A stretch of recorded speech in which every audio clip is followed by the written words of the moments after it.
Grammar Girl here. I'm Mignon Fogarty, and today we're going to talk about the origin of the Octothorpe and about sentence fragments. But before we start, I have something really fun to share. You might remember that a couple of weeks ago, I told you that snowboarding was originally called snurfing, combining the words snow and surfing.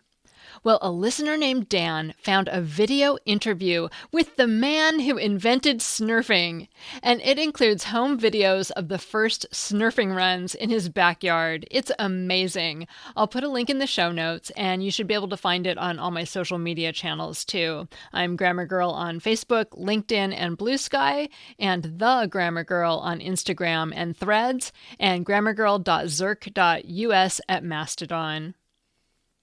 This first segment is by Karen Lundy. You probably know what a hashtag is. It's that crosshatch of two horizontal and two vertical lines you probably see all the time if you're on social media. The hashtag is everywhere. But you might not be aware of its surprising history and its amusing and kind of mysterious name, the Octothorpe. But before we dig into the Octothorpe story, let's talk a bit about the many other names for this little symbol. If you're in North America, another common name for it is the pound sign. You've probably heard things like, enter your account number, followed by the pound sign, when you call an automated phone system. But across the Atlantic, in Britain, Ireland, and down in Australia, nobody calls it a pound sign. There, it's the hash. And there's a theory that the word comes from hatch, the artistic technique of cross-hatching to create shading. That makes sense when you look at the symbol because it really does look like a cross-hatched pattern. In other parts of the world, you'll find even more variety. In the Netherlands, it's called the hekje, which means little fence. In Singapore and Malaysia, it's often called hex, which has nothing to do with casting spells. And if you're in France and dealing with proofreading, you might hear it called a crocyon, which again refers to the crosshatch appearance. Of course, if you've been online in the last 15 years, you've probably called it a hashtag. But technically, the word hashtag refers to the whole thing, the symbol plus the keyword that follows it. That term didn't really take off until 2007, when technologist Chris Messina tweeted the idea to use a hash to group related messages on Twitter. It was brilliant, simple, and it completely changed how we organize information online. But before it was cool, before it was online, and before it was even called anything consistent, this symbol had a long and winding history. The journey starts in ancient Rome with the unit of weight called libra pondo, literally pound weight. As this concept migrated into English in the late 14th century, scribes started abbreviating it as LB. And then, following scribal convention at the time, they'd draw a horizontal line, called a tittle, across the abbreviation to give readers a heads up that other letters had been omitted. But medieval scribes weren't exactly the steadiest of hands. As handwriting got faster and more careless, those horizontal lines started blending with the letters themselves. The L and the B would blur and overlap with the abbreviation bar until, voila, you had something that looked less like letters and more like a crosshatch pattern. You can actually see this happening in the manuscripts of Sir Isaac Newton. The Shady Characters blog has a wonderful image that shows how Newton's LB abbreviation looked a lot like today's pound sign. And by the 19th century, the symbol had taken on a sort of double life in America. Put it before a number, and it meant number sign. Put it after a number, and it indicated weight in pounds. But that created a linguistic headache when you started thinking about international communication.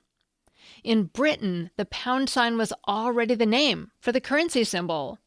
So the Americans and the British could end up talking past each other. That's partly why the British preference for hash never quite crossed the Atlantic. And then came the Octothorpe. The word Octothorpe is wonderfully grandiose and sounds almost ancient. But the 20th century version was actually born out of necessity in the research labs of Bell Telephone Laboratories during the 1960s.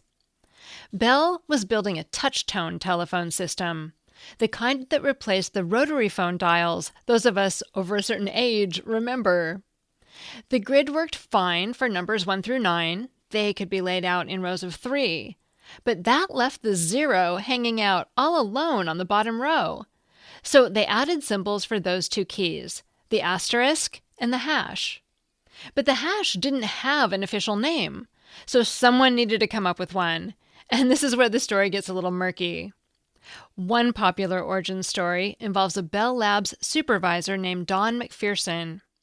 According to this account, McPherson selected Octo because the symbol has 8 points. For the second half, he chose Thorpe as a tribute to Jim Thorpe, the legendary Native American athlete whose Olympic gold medals had been stripped due to a technicality.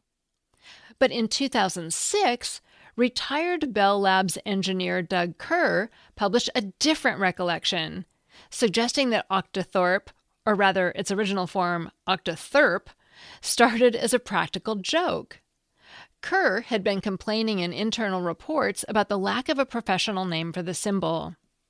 In response, according to Kerr's account, engineers Lauren Apsland and Howard Eby brainstormed the term Octothorpe during a lunch session in early 1964, combining octo for the 8 points with thorpe, a nonsense syllable that sounded vaguely Greek.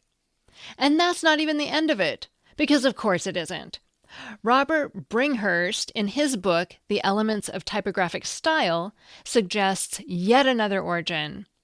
He writes, quote, "In cartography, it's a traditional symbol for village, 8 fields around a central square. That is the source of its name. Octothorpe means 8 fields," unquote. And, for what it's worth, the Oxford English Dictionary does list Thorpe as an archaic Old English word that means small town or village, and especially an agricultural village. But we can't find any evidence the symbol was ever widely used in cartography to designate a village. But whatever story you believe, by 1973, the Octothorpe appeared in an official U.S. patent for the telephone data entry system. Merriam-Webster records the first known use a couple years earlier in 1971. So, what started as a Roman abbreviation for wait, then got mangled by medieval scribes' careless handwriting and was eventually reinvented by 20th century engineers, has now become one of the most recognizable symbols on the planet. Whether you call it a hash, a pound sign, a hashtag, or if you're feeling fancy, an Octothorpe, you're using a symbol with roots that go back centuries and a future that's probably still being written. Pretty cool for a little crosshatch square. That segment was written by Karen Lundy, a longtime writer and editor turned web designer and marketing mentor. Solo service business owners come to her for websites where beautiful design meets authentic words that actually build connections. Find her at chanterellemarketingstudio.com.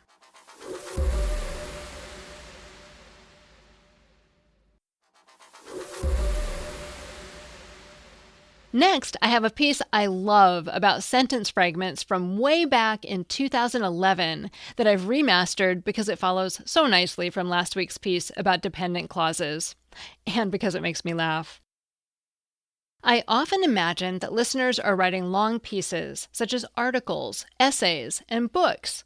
But I was recently reminded that some people make their living writing shorter things, like headlines and ad copy, and that keeping things short is hard work. I didn't have time to write a short letter, so I wrote a long one instead, is a famous quotation, often attributed to Mark Twain, but most likely from Blaise Pascal, that resonates with many people who write for a living. Unfortunately, when writers focus too much on brevity, sometimes they leave out important words and produce fragments instead of sentences. Entering stage left, we have a new podcast character.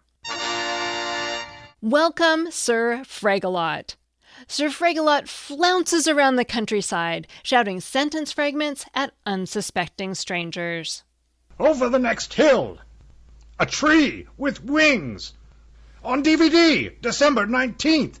Oh dear, poor Sir Fragalot doesn't know that you can't magically make any set of words a sentence by starting with a capital letter and ending with a period or an exclamation point. In the most basic form, a complete sentence must have a subject and a verb. Leaving town! No, Sir Fragalot, you don't have a subject or a verb. It would be, I am leaving town, or he is leaving town. A verb is an action word that tells the reader what's happening, and a subject does the action of the verb.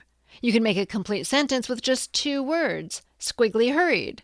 Squiggly, our beloved snail, is the subject, and hurried is the verb. Hurried onward! No, Sir Fragalot, it would be Squiggly hurried onward. Squiggly is the subject. He's the one hurrying. There are even 2 types of sentences you can make with just 1 word. The first is an exclamation like ouch, wow, and eureka. The second is called an imperative, which is a command, like run. In an imperative, the subject is always assumed to be the person you're talking to. If Squiggly looks at Aardvark and says, run, Aardvark knows he's the one who should be running. It's such a strong command that he knows it is imperative for him to run. Run! Good job. So you can make imperative sentences such as run with 1 verb, and you can make simple complete sentences such as Squiggly hurried with a subject and a verb. But there is also a case where you have a subject and a verb, but you still don't have a complete sentence. Ack! This happens when your fragment is a dependent clause, meaning that it depends on the other part of the sentence, the main clause. If you're dependent on your parents, you need them. It's the same with dependent clauses. They need their main clauses. Dependent clause fragments usually start with a subordinating conjunction, such as because, although, or if.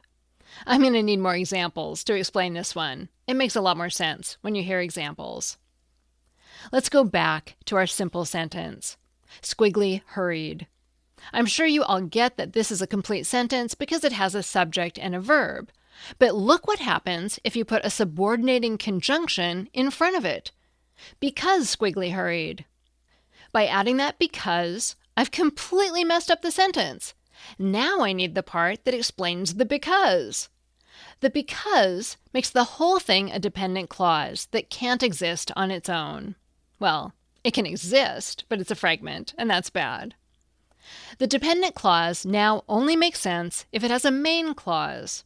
For example, Aardvark was relieved because Squiggly hurried. Here's another example. The word that can be a subordinating conjunction. So in some cases, if you put it at the beginning of a sentence, it can turn the sentence into a fragment. That Squiggly hurried! Yeah, if you mean what I think you mean, that doesn't make any sense, because it's a fragment. But you can tack it onto the same main clause we used before, turning it into the dependent clause it was meant to be, and it makes sense again. Aardvark was relieved, that Squiggly hurried.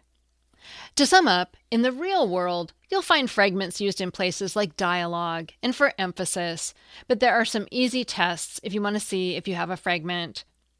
First, ignore exclamations like hey and yikes. They're fine.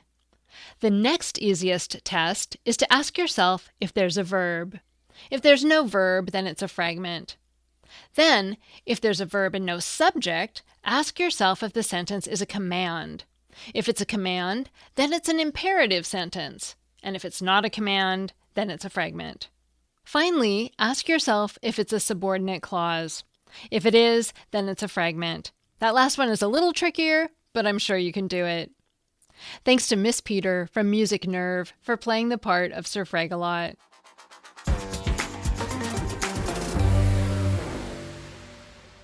Finally, I have a Familect story from Maggie. Hey, this is Maggie from Vancouver, Washington, and my Familect is Dribzle, D-R-I-B-Z-L-E.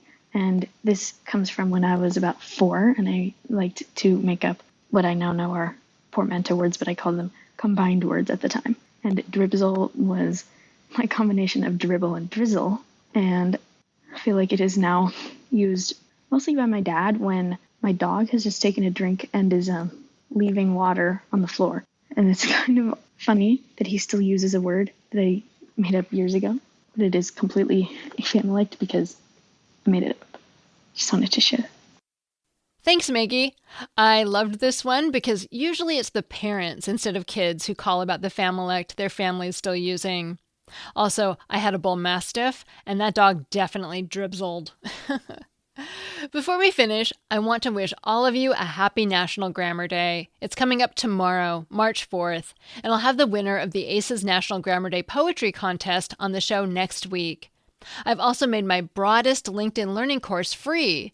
Go to my profile on LinkedIn, it's under Mignon Fogarty, and look for the post with the link to the free course. It's called Grammar Girls Quick and Dirty Tips for Better Writing. You can click on it any time, and after you do, you'll have 24 hours to view the course. Grammar Girl is a Quick and Dirty Tips podcast. Thanks to all our Grammar Paloozian supporters on Patreon and beyond. And thanks to Maram El Naguib, Morgan Christianson, Holly Hutchings, Rebekah Sebastian, Nat Hoops, and Dan Feierabend, who cried at the end of the novel Starter Villain by John Scalzi. And man, I hear you, Dan. I loved that book too. I'm Mignon Fogarty, better known as Grammar Girl. That's all. Thanks for listening.